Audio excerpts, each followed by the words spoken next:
राम राम सा। भक्तों को जगाने के बजाय वैमनस्य बढ़ाने की ओर अग्रसर।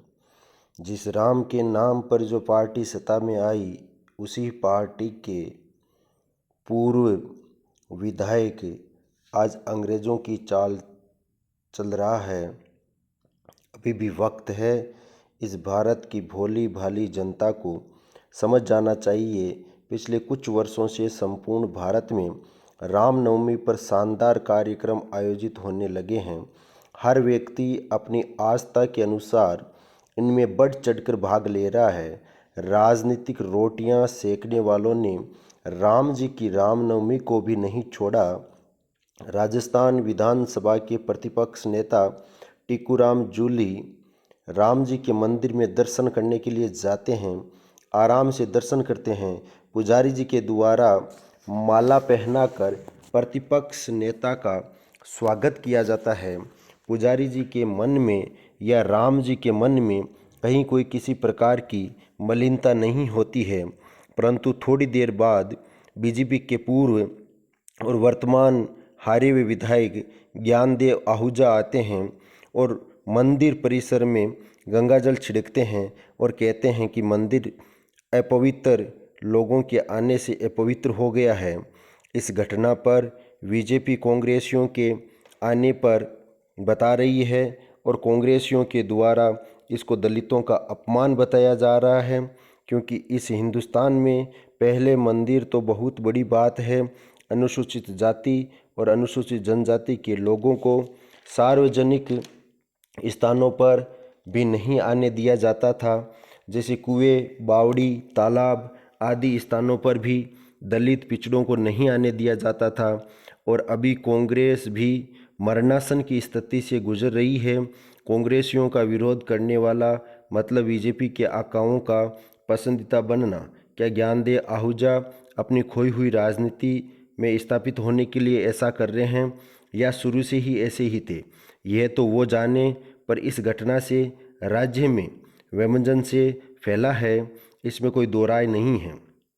ईश्वर से प्रार्थना है कि राज्य में शांति रखें और ऐसे लोगों की ओछी सोच से देश को बचाए। अब यही देख लो ना कि एक का नाम ज्ञानदेव है और एक लीडर का नाम टीकूराम जूली है। ये टीकूराम यानी राम के नाम के वास्तविक रक्षक तो ये टीकूराम है, जो नाम के पीछे राम लगा रखा है। मुगलों ने जब मंदिरों को तोड़ने का काम किया, पूजा पाठ बंद करवाए, तब यही वो लोग थे जिन्होंने राम के नाम को जिंदा रखा।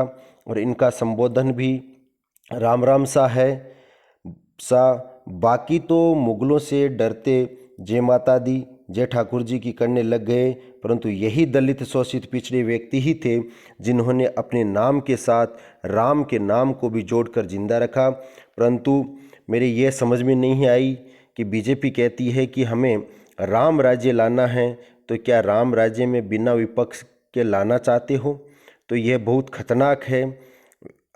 अरे वर्तमान सत्ता वालों को तो राजी होना चाहिए कि आज राज्य में सभी राम जी को याद करने लगे हैं, यानी राम जी के नाम पर सभी एक साथ बैठें।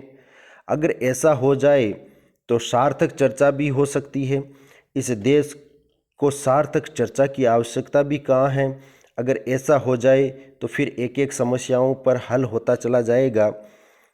तो फिर इनकी राजनीतिक रोटियां कैसे सिकेगी राजनीति करने वालों की?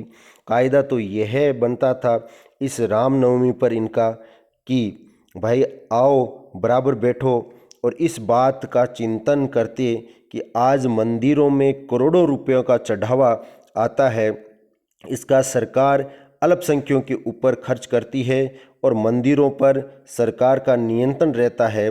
क्यों ना अब इनको सरकार से फ्री कर दिया जाए, या फिर मंदिरों के धन संपत्ति को सरकार अपनी योजनाओं पर खर्च करती है, तो फिर चर्चों और मंदिरों की धन संपत्ति पर भी अपना अधिकार स्थापित करना चाहिए।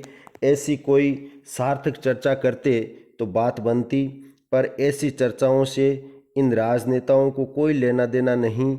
इसलिए मेरे प्यारे देशवासियों, किसी के भी अंधे भक्त या पिछलगू बनने से पहले अपने दिमाग का उपयोग करो।